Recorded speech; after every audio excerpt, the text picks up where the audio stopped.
तो चलिए चलते हैं और देखते हैं around the world in 80 days. ये बहुत ही बेहतरीन नोवेल है और इस नोवेल को लिखा गया है जूल गैब्रियल वन। उन्होंने जो French novelist, poet and playwright थे।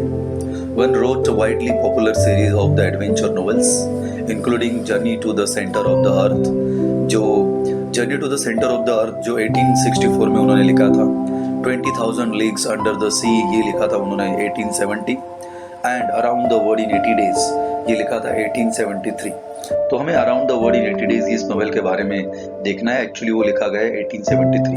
पीरियड बहुत ज़रूरी होता है समझना, क्योंकि पीरियड के हिसाब से वहाँ का लोकेशन, वहाँ के जो कैरेक्टर्स है, उनकी जर्नी, उनकी थिंकिंग उस पीरियड के हिसाब से होती है। इसीलिए around the world in 80 days जो 1873 में लिखा गया है वो नोवेल हम देखेंगे। इस नोवेल के ऊपर एक वंडरफुल मूवी भी बनी है, तो आप यूट्यूब पे अवेलेबल है, वो देख सकते हैं। 20,000 लीग अंडर द सी ये भी बहुत अच्छा नोवेल है उनका। एंड नेक्स्ट जो था मैंने ये जो बताया था सेंटर ऑफ द अर्थ, ये भी बहुत अच्छा नोवेल है। तो लगभग 3 नोवेल के बारे में यहाँ पे इस पैराग्राफ में दिया है उनका रेफरेंस। तो ये जो 2 लाइन दी है ये सिनॉप्सिस नहीं हो सकती, but one is generally considered a major literary author in the France and the most of Europe. One has been the second most translated author in the world. Second most translated author मतलब उनका जितना भी literature है वो translate हो चुका है, और दुनिया में सबसे टॉप राइटर वो है जिनके नॉवेल जो है वो ट्रांसलेट हो चुके हैं।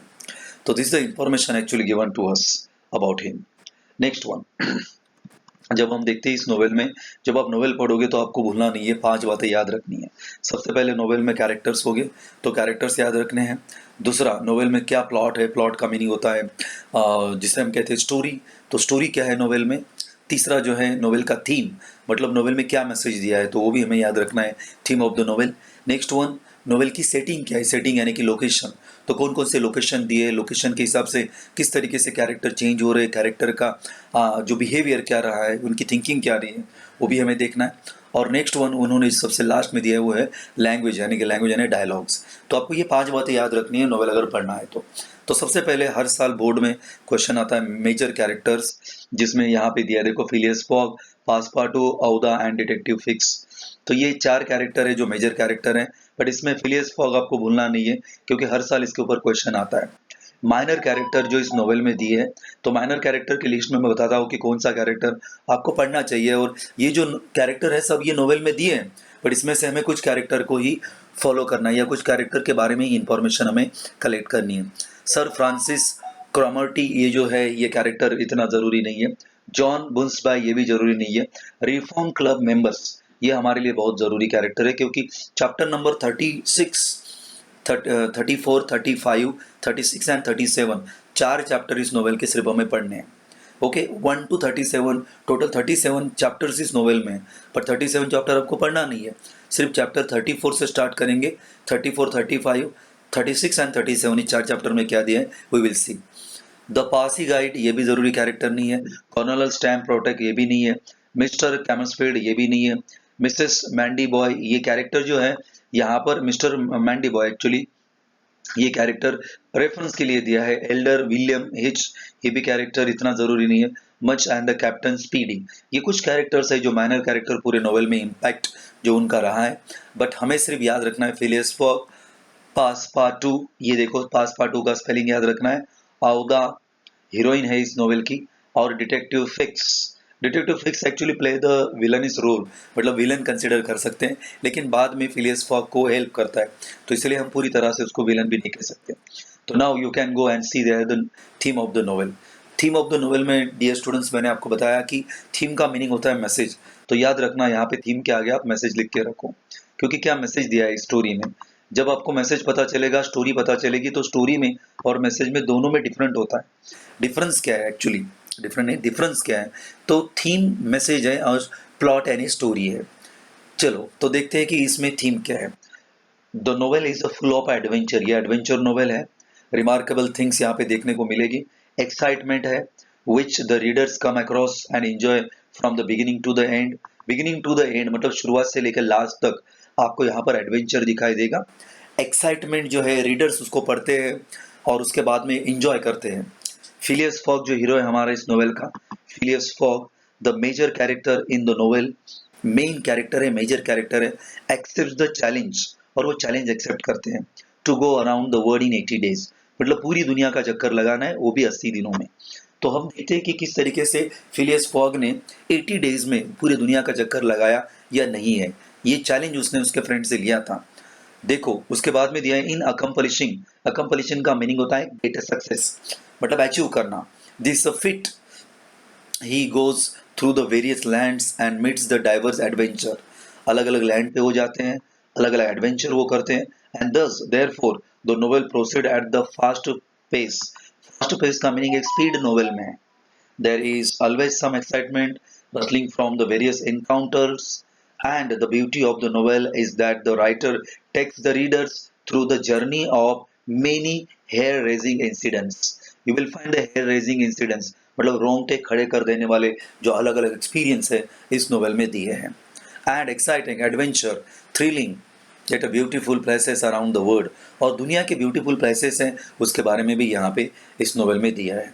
एक्चुअली जब फिलियस फॉग पूरी दुनिया का चक्कर लगाता है तो हमारे इंडिया में भी आता है, और इंडिया में आने के बाद वो क्या करता है वो स्टोरी में एक इंटरेस्टिंग बात है, वो हम आगे देखेंगे। The most important feature of this adventure novel is a time, आपको भूलना नहीं है सबसे इंपॉर्टेंट फीचर इस नोवेल का है वो है टाइम, क्योंकि टाइटल में टाइम ही दिया है, around the world in 80 days, तो टाइम को याद रखना ये थीम है। Then it illustrate repeatedly that time is a fickle, time fickle होता है, यू नो दैट टाइम हमारे बस में नहीं होता है, टाइम अपने तरीके से कैरेक्टर को हैंडल कर सकता है, टाइम को हम कंट्रोल नहीं कर सकते, टाइम आता है और बीत जाता है, यू नो दैट। तो ये you will see their either works for against them, in many ways, many cases, time foil their plans when the delays build up and trip and trains leave without that. Sometimes land the character in a trouble. यहाँ पे देखते हो कि character कहाँ कहाँ से जाता है, कैरेक्टर शिप पकड़ता है, ट्रेन पकड़ता है, उसके बाद वो sometime land the characters in a trouble, और वो अलग अलग जगह पे जाता है। In the end or last में Phileas Fogg win the bet as the gain a day when crossing the international date line. और शुरुआत में ही आपको बताता हूँ कि फिलियस फॉग ने जो बेट है वो जीत ली है एक दिन रख कर। ये पार्ट एक्चुअली आपको लास्ट में समझ में आना चाहिए था। The ultimate message is that no one can control time, एक बार फिर से बताता हूँ, no one can control time, मतलब टाइम को कोई रोक नहीं सकता है। Time will work the way in its work and human are at its mercy.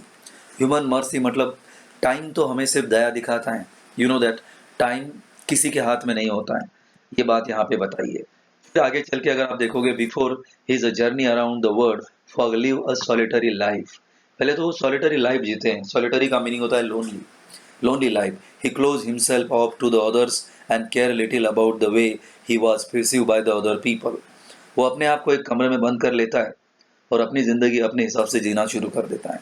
Bye the end of the trip, वो जब ट्रिप खत्म हो जाती, though he recognizes the importance of human connections, आपको एक बात और याद रखनी, human relationship and human connections, ये भी यहाँ पे एक मैसेज हमें देता है।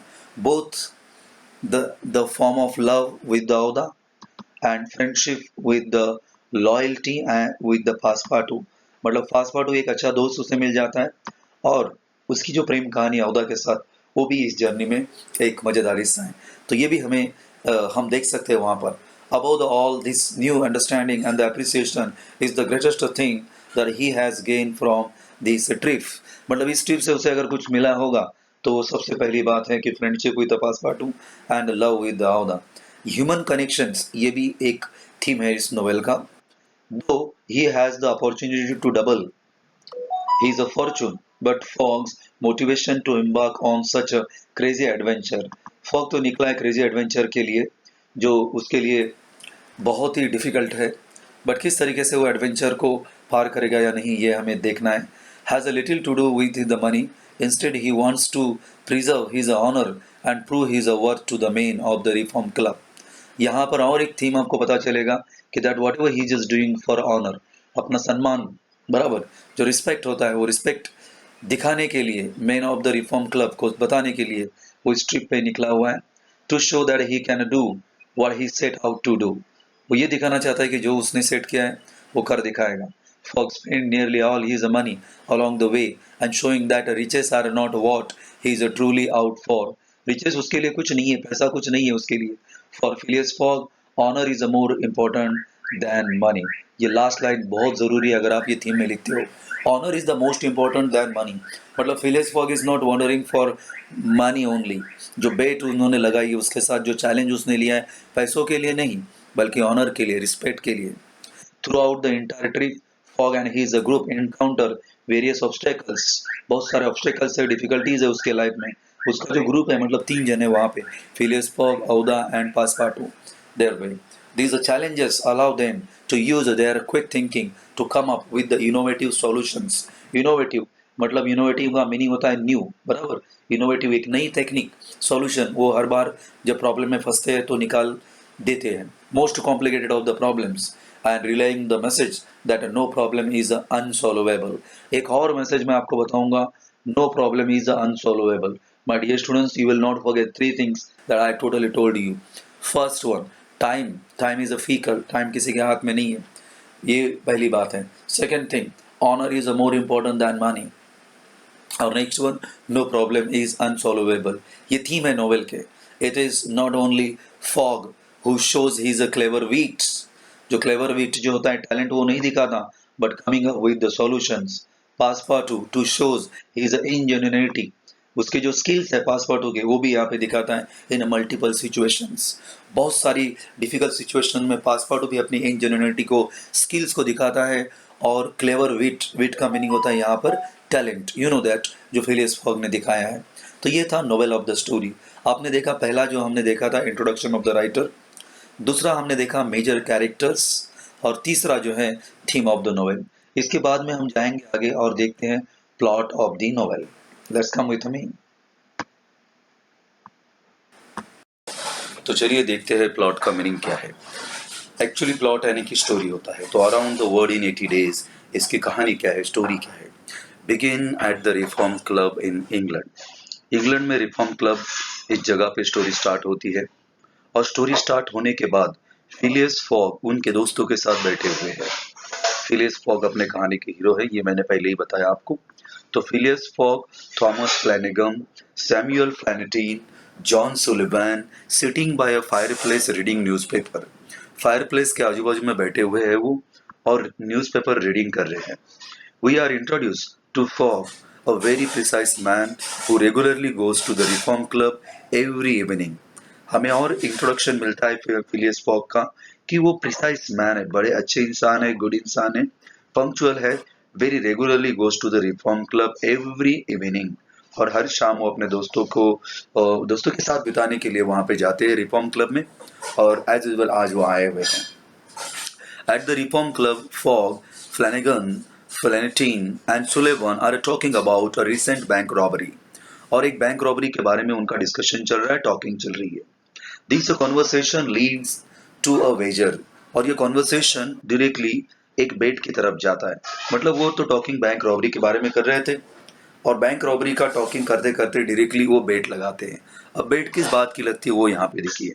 Fog is quite sure he can travel around the world in 80 days. While, मतलब फॉग जो कहता है कि मैं इस पूरी दुनिया का चक्कर 80 दिनों में लगा सकता हूँ। While Sullivan doesn't believe it can be done. तो सुलेवान कहता है कि नहीं नहीं, ये हो नहीं सकता है। सुलेवान, फ्लैनेगन और फ्लैनेटीन, ये तीनों दोस्त कहते हैं कि fog is not considering the unexpected. मतलब फॉग हमेशा ऐसी बात करता है जो एक्सपेक्ट नहीं होती है, अनएक्सपेक्टेड होती है। ऐसी बात हमेशा फिलियस फॉग कहते हैं। मतलब जो कहते हैं वो करते नहीं है। बट फिलियस फॉग ने कहा कि I will travel around the world in 80 days. All of this men accept the wager for 20,000 pounds. और उनकी बेट लग जाती है, और बेट की जो अमाउंट है, वेजर का मीनिंग है बेट, उसकी अमाउंट है 20,000 पाउंड्स। तो 20,000 की बेट्स लग जाती है। फिलियस फॉग कहता है कि yes, around the world in 80 days, मैं एक चक्कर लगाऊंगा और मैं जाऊंगा। और फिर उसके बाद में Phileas Fogg all over he believes, you know that, आगे देखो यहाँ पर, this is the beginning of the entire plot and the from then on we see how Fogg goes around the world and we witness the amazing adventure that he has with his companion. तो adventure पे निकलता है, एक एक जिसे हम कहते हैं ब्रेव जर्नी वो करना चाहता है और वो निकलता है। बिगिनिंग यही है एंटायर प्लॉट की कि वो अपनी जो वेजर जो बेट उसने लगाई है दोस्तों के साथ कि 80 दिनों में पूरी दुनिया का चक्कर मैं काटूंगा, और उसके लिए वो जा रहा है। The main plot is based on the Fogg's travel. तो मेन प्लॉट यही है कि फॉग कैसे ट्रेवलिंग कर रहा है, and the main plot is based on the Fogg travel while other such plots merely support the central theme. मतलब बाकी और छोटे मोटे प्लॉट होते हैं। को जब मेन प्लॉट ये है कि around the world in 80 days चक्कर लगाना है पूरी दुनिया का, बट उसमें छोटे छोटे प्लॉट्स भी होते हैं। तो छोटे छोटे प्लॉट्स क्या होते हैं? प्लॉट्स का मीनिंग है छोटी छोटी इवेंट्स, छोटी छोटी घटनाएं, छोटी छोटी कहानियां जोड़कर एक मेन प्लॉट को हेल्प करते हैं। तो उसमें है डिटेक्टिव फिक्स, यहाँ पे फिक्स लिखा हुआ है, देखिए फिक्स द डिटेक्टिव, ये डिटेक्टिव है, मतलब ये पुलिस का आदमी है, पुलिस ऑफिसर है। Detective fix just follows fog all over, जहां जहां फॉग जाता है उसका पीछा वो करते हैं। He believes that the Fogg is the bank robber who has rob a great sum of the Bank of England. लेकिन इनका मानना यह है, मतलब ये डिटेक्टिव फिक्स का मानना यह है कि बैंक का असली रॉबर जो है वो फिलियस फॉग ही है, और फिलियस फॉग ने ही बैंक को लूटा है, और इसलिए वो वहां से जाना चाहता है।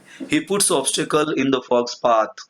ऑब्स्टेकल्स का मीनिंग है डिफिकल्टीज, और ऑब्स्टेकल जो है डिफिकल्टीज है वो फिलियस फॉग के पाथ में मतलब रास्ते में क्रिएट करने का काम करता है detective Fix. He can arrest him wherever he gets the warrant from England, क्योंकि इंग्लैंड से वारंट मिला है तो वो उसे अरेस्ट करना चाहता है। The suspicion that a Fogg might be a clever gentleman robber is the sub theme of the book and the author makes the reader also suspicious.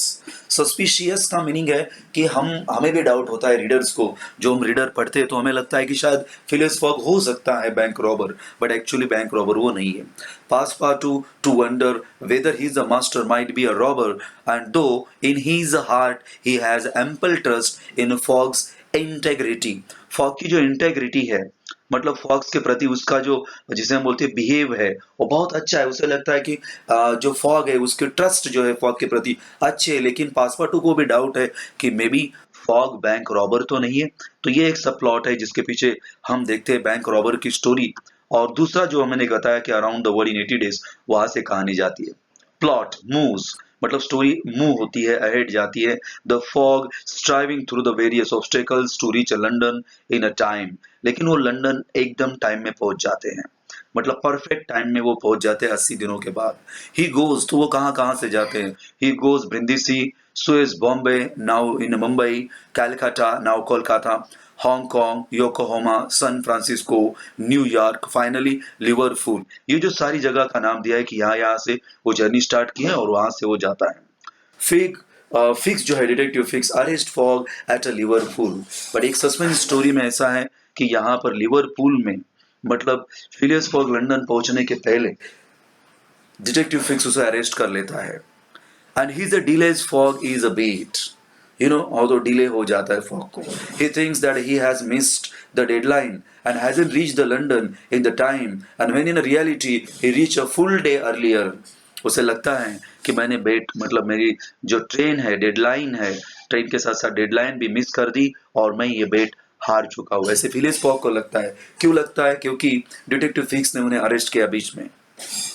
When in reality he reached a full day earlier, but वो कैसे भी करके पहुंच जाते।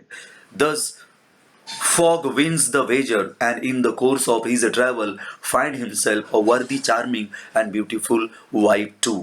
जब ये पूरा lesson खत्म हो जाता है, मतलब पूरा जो नोवेल खत्म हो जाता है, तो फिलियस फॉग को बेट तो वो विंस मतलब जीत जाता ही है, लेकिन उसके साथ साथ वर्दी, you know, capable, charming, beautiful, happy, charming मतलब हैप्पी एंड ब्यूटीफुल वाइफ मिल जाती है और उसका नाम है औदा। तो एक हैप्पी एंडिंग इस कहानी की है, इस स्टोरी के, इस नोवेल के, और ये नोवेल का ये प्लॉट हमें यहाँ पे दिया है। आपको 2 मार्क के लिए क्वेश्चन आएगा, what is the plot of around the world in 80 days. तो ये कहानी याद रखनी है, जिसमें रिफॉर्म क्लब के 4 जो मेंबर हैं उनके साथ फिलियस फॉग ने बेट लगाई, और बेट लगाने के बाद कहाँ कहाँ से वो गया, उसके रास्ते में ऑब्स्टेकल क्रिएट करने का काम डिटेक्टिव फिक्स ने किया, और उसके बाद में लास्ट में वो वेजर जीत जाता है और ब्यूटीफुल वाइफ जो है चार्मिंग, जिसका नाम है औदा, वो उसे मिलती है। इस तरह से हमने यहाँ पे देखा plot of the story. Now my dear students, आपको पूछा जाएगा synopsis of the extract. Synopsis of the extract में और प्लॉट में बहुत कई स्टूडेंट्स मिस्टेक करते हैं। वो मिस्टेक क्यों करते हैं उसका रीजन ये है कि उनको सिनॉप्सिस का मीनिंग नहीं समझ में आता। तो सिनॉप्सिस का मीनिंग ये है कि आप अगर ये नोवेल पढ़ोगे तो इसमें 4 चैप्टर दिए हैं, चैप्टर 34, चैप्टर 35, 36 एंड 37। तो अगर आप देखोगे यहाँ पे तो 4 पैराग्राफ दिए हैं, बराबर। ये पहला जो पैराग्राफ है, इस पैराग्राफ में सिर्फ चैप्टर नंबर 34 के बारे में लिखा हुआ है। ये जो पैराग्राफ मैंने हाईलाइट किया ये 34 के बारे में। अब 34 के बारे में इस चैप्टर में ऐसा क्या दिया है वो हम देखते हैं। You know that. तो आपको याद रखना है कि जब अगर आपको पूछा जाए कि write down the synopsis of chapter 34 तो ये पैराग्राफ लिखना है। अगर आपको पूछा जाता है write down the synopsis of chapter 35 तो ये पैराग्राफ याद रखना है, सेकंड वाला। फिर उसके बाद में ये थर्ड पैराग्राफ और ये फोर्थ पैराग्राफ। पूरे नोवेल में 37 चैप्टर्स है, बट हमें सिर्फ 4 चैप्टर पढ़ने हैं। तो चलिए सिनॉप्सिस का मीनिंग पहले लिखिए। सिनॉप्सिस का मीनिंग होता है short summary. Short summary is not of the novel, novel की समरी नहीं, बल्कि चैप्टर 34 में क्या दिया है उसकी समरी हम देखते हैं। तो let's come with me.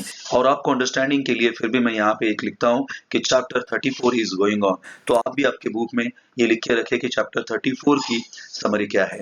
As soon as Fogg, Aouda and Passepartout arrive in Liverpool, Fix arrest Fogg. जैसे फिलियस फॉग पहुंच जाता है लिवरपूल में, फिक्स उन्हें अरेस्ट करता है। तो अरेस्ट वर्ड याद रखना है। Phileas is thrown in a jail, और फिलियस फॉग को चैप्टर 34 में जेल में डाल दिया जाता है। Several are later though Fix learn that the another man was responsible for the bank robbery. और जो डिटेक्टिव फिक्स है, डिटेक्टिव फिक्स को बाद में पता चल जाता है कि जो बैंक रॉबरी हुई है, इस बैंक रॉबरी के पीछे एक दूसरा आदमी उसका हाथ है। मतलब जो ओरिजिनल बैंक रॉबर है वो पकड़ा जाता है। और इसीलिए फर्स्ट टाइम फिक्स जो है, डिटेक्टिव फिक्स, वो फिलियस फॉग को रिलीज कर देता है, यानी कि जेल से छोड़ देता है। या आपने यहाँ पे देखा चैप्टर 34 में सिर्फ ये दिखाया है कि लिवरपूल में डिटेक्टिव फिक्स ने फिलियस फॉग को अरेस्ट किया, उसके बाद में उसको जेल में रखा, और जेल में रखने के बाद उसे पता चला कि बैंक रॉबर कोई और इंसान है, और फिर उसने उसको रिलीज यानी कि छोड़ दिया। Who order a special train, और उसके बाद में स्पेशल ट्रेन ऑर्डर करता है कौन? Actually Phileas Fogg. And however उसकी हेल्प करता है यहाँ पर detective Fix. He arrive in London late making everyone disappointed. But my dear student, जब वो लंदन पहुंचता है तो एवरीवन, फिलियस फॉग, उसके बाद में पासपार्टू, औदा, ये तीनों भी डिसअपॉइंटेड होते हैं। इसीलिए एवरीवन ये वर्ड यूज किया है, एवरीवन डिसअपॉइंटेड। अब एवरीवन डिसअपॉइंटेड क्यों हुए? चैप्टर 34 में सिर्फ एक ही बात दिखी कि उसको पकड़ा और जेल में डाला, और उसके बाद में उसने ट्राई किया, जाने की कोशिश की, लेकिन वो डिसअपॉइंट हो गया क्योंकि वो बेट हार चुका, ऐसे उसे समझ में आ रहा है। ये सिर्फ चैप्टर नंबर 34 में दिया था। अब हम आगे जाके देखेंगे चैप्टर नंबर 35, मतलब यहाँ से। तो आपको यहाँ पे लिखना है चैप्टर 35। यस, क्योंकि जब आपको पूछा जाएगा write down the synopsis of chapter 35, तो आपको ये भूलना नहीं है चैप्टर 35 की जो समरी है, ये सेकंड पैराग्राफ है, मतलब सिनॉप्सिस जिसे कहेंगे, short synopsis. Phileas and company are now broke, the deadline for the bet has passed and there is nothing to do but to go home and pout. Go home and pout का meaning है pout यानी कि express the sadness और cry, मतलब बस अभी कुछ करने की जरूरत नहीं थी, बेट हार चुका है ऐसे फिलियस फॉग को लग रहा है, और वो घर पे जाना चाहता है, रोना चाहता है। And therefore there is nothing to do but to go home and pout. Phileas locks himself in his room. वो इतना सैड हो जाता है कि अपने आप को रूम में लॉक कर देता है, मतलब वो एक रूम में चला जाता है, अपने आप को बंद कर देता है। And for the first time allow himself to be seriously depressed, और वो एंशियस और डिप्रेस बन जाता है, नर्वस हो जाता है। अब क्या करेगा? बेट लगाई थी, बेट तो हार चुका है, अब करेगा क्या? और इसीलिए वो अपने आप को रूम में बंद कर देता है, डिप्रेस हो जाता है, नर्वस हो जाता है। Aouda and Passepartout are so worried that they two can't eat और स्लीप, मतलब वो भी कुछ ना खा पाते हैं ना पी पाते हैं। क्यों? क्योंकि फिलियस फॉग इतना सैड हो चुका है, अपने आप को कमरे में बंद कर चुका है उसने, और वो ये मान रहा है कि वो बेट जो है वो हार चुका है। ये सिर्फ और सिर्फ आपको चैप्टर नंबर 35 में दिया है। चैप्टर नंबर 35 इस बात से शुरू होता है कि फिलियस फॉग अपने आप को कमरे में बंद करके रखा है, और वो कुछ खा नहीं रहा है, पी नहीं रहा है, और यहाँ पे चैप्टर 35 क्लोज हो जाता है। उसके बाद में चैप्टर नंबर 36 में क्या दिया है, ये सिनॉप्सिस है। तो चैप्टर नंबर 36 के लिए आपको याद रखना ये पैराग्राफ, ये पैराग्राफ बहुत ही इंपॉर्टेंट पैराग्राफ है डियर स्टूडेंट्स। अगर ये पैराग्राफ आप पढ़ोगे तो इस पैराग्राफ में चैप्टर 36 में आपको क्लाइमैक्स दिया है। क्लाइमैक्स मतलब सस्पेंस है इस पैराग्राफ में, क्योंकि ये पैराग्राफ एंडिंग है पूरे नोवेल का। और फिर 37 पैराग्राफ में आपको ये पता चलता है कि फिलियस फॉग ने बेट जो थी वो कैसे जीती, वेजर कैसे जीती। तो चलिए देखते हैं कि इस पैराग्राफ में क्या दिया है। अब मैं पैराग्राफ जो पढ़ रहा हूँ वो 36 चैप्टर का पैराग्राफ है, सिनॉप्सिस है। सिनॉप्सिस का मीनिंग अभी अभी मैंने आपको बताया। Synopsis means a short summary. The following evening Fogg apologizes sorry कहता है टू औदा। फिलियस फॉग ने अपोलोजाइज किया, औदा को सॉरी कहा for being unable to provide for such comfort as a result of losing the bat.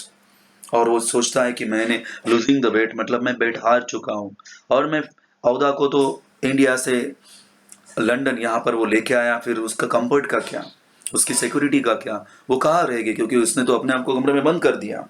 She in a turn proposes marriage to him. और जब वो उससे बात करना चाहता है तो वो खुद उससे प्रपोज करती है कि मैं आपसे शादी करना चाहती हूँ। मतलब फिलिस फॉग को लगता है कि बेट तो हार चुका है, लेकिन इस लड़की ने उसे कहा कि मैं आपसे शादी करना चाहती हूँ, तो ही जॉयफुली एग्रीज इट। बहुत खुश हो जाता है फिलिस फॉग कि ठीक है, बेट तो रही नहीं तो शादी कर लेते हैं। Passepartout is a sent to engage a clergyman, और पासपार्टू को भेजा जाता है क्लर्जीमैन की तरफ। क्लर्जीमैन मतलब क्रिश्चियन धर्म में हम देखते हैं जो फादर टाइप इंसान होते हैं, जो शादी करते हैं, यू नो दैट, शादी करने के लिए जो हेल्प करते हैं एक्चुअली क्लर्जीमैन वो होते हैं, और पासपार्टू क्लर्जीमैन को मिलने के लिए जाता है। फिलिस फॉग पासपार्टू को कहता है कि you can go and meet the clergyman and tell him कि हम कल आएंगे और चर्च में शादी करेंगे। He runs off to get a river to a marry Fog and Auda the next day. Next day he went there, और उसे बोलता है रेवरेंड को कि फिलिस फॉग और औदा शादी करने वाले हैं। Which they all think is a Monday, और उन्हें लगता है कि ये मंडे है, मंडे चर्च खाली रहेगी तो डेफिनेटली शादी हो जाएगी, क्योंकि संडे तो बहुत भीड़ रहती है, संडे प्रेयर रहती है, एटसेट्रा एटसेट्रा। फिर while running to the grab the nearest preacher to marry the Phileas Fogg and Auda, Passepartout finds out that it is actually Sunday. It is actually Sunday. Don't forget, it is actually Sunday. जब वो गया वहाँ पर and he actually found it, he just thought कि it is actually Sunday. मतलब वो सोच रहे थे कि शादी करने के लिए हम जाएंगे तो कल का मंडे होगा, बट वहाँ जाने के बाद उन्हें पता चलता है कि मंडे नहीं, वो तो संडे है। मतलब एक्चुअली जो पासपार्टू है वो सैटरडे वहाँ पे गया था, and not a Monday like the group has been thinking by traveling eastward around the world. जब वो ईस्टवर्ड गया था तो उसकी ये मिस्टेक हुई थी, एक दिन ऑटोमेटिकली उसके झोली में आ चुका था ईस्टवर्ड जब ट्रैवलिंग की थी। Phileas fog master calculator and obsessive organiser has a forgotten. उसे देखो कैलकुलेटर कहाँ है कि इतना बड़ा उसका हिसाब एकदम क्लियर होता है, ऑर्गेनाइजर है अच्छी तरह से, लेकिन वो भूल चुका था forgotten the time he gain by the journey through all those time zones. जब 36 चैप्टर में उसे पता चल जाता है कि मैं एक दिन, मतलब एक दिन वो भूल गया, उसे लगा था कि मैं बेट हार चुका है, बट वहां पे पासपोर्ट उसे बताता है कि शादी करने के लिए हम जा रहे थे, वो मंडे नहीं संडे है, मतलब वो सैटरडे वहां गया था। तो उसके बाद में वो खुश हो जाते हैं और वहां उसे पता चल जाता है कि जाना जरूरी है। और फाइनली चैप्टर 36 में फिलियस फॉग जो है वहां से जाकर फाइनल कुछ टाइम पे हमें ये दिखाया कि वो जो बेट है, वेजर है, वो जीत जाता है।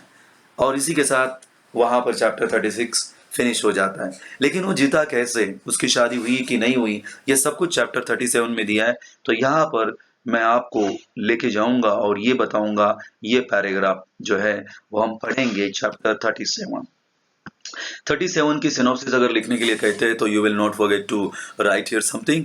ही learns that their journey through the time zone had gain them a day and that they are not at all late. उन्हें पता चलता है कि हम तो लेट नहीं हुए, बल्कि हमारे पास एक दिन है, पूरा एक दिन, और ये पूरा एक दिन अगर उनके पास है तो डेफिनेटली उसका फायदा तो उठाना चाहिए। और फिर वो वहां से निकलते, Passepartout races home, grab Phileas Fogg by collar and then shows him into the cab.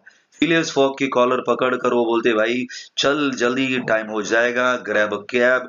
Cab पकड़ते यानी कि गाड़ी पकड़ते हैं, deposit him at the club, और फिर वो क्लब में आ जाता है। फिलियस फॉग जब क्लब में आता है, present himself with the minutes to spare and effectively wins the bet. और फाइनल में वो जो बेट है, वो जो वेजर उन्होंने लगाई थी, शर्त जो लगाई थी, वो जीत जाता है। And he is rich one more but more important as he says to himself. वो तो जीत चुका है, अमाउंट भी उसे मिल चुका है, बट वो कहता है कि ये मेरे लिए कुछ नहीं है। He has own the heart of a charming woman. और वो लोगों को कहता है कि मैंने एक खूबसूरत लड़की का जो हार्ट, यानी कि जिसका मन मैंने चुराया, और वो मेरी वाइफ बन के मेरी ज़िंदगी में आई, तो ये पल उसी के लिए बहुत खुशी का होता है। तो ये थी synopsis of the extract. Extract का मीनिंग आप कंसीडर करोगे पैराग्राफ, बट पैराग्राफ नहीं, यहाँ पे चैप्टर 34, 35, 37 एंड 36, सॉरी 34, 35, 36 एंड 37, और इसी के साथ सिनॉप्सिस एंडिंग हो जाती है। So dear student, synopsis ending के बाद में हम डायरेक्टली शुरू करेंगे चैप्टर। देखो यहाँ पे लिखा है around the world in 80 days, chapter 34। यहाँ पे रोमन लिपि में ये लिखा हुआ है, आप यहाँ पे चैप्टर 34 कंसिडर करोगे। और चैप्टर 34 में इन डिटेल क्या क्या हुआ है, as like suppose you are going to read the novel and you can read the novel there. Okay, तो ये देखते हैं हम चैप्टर 34 में क्या हुआ है। Let's come.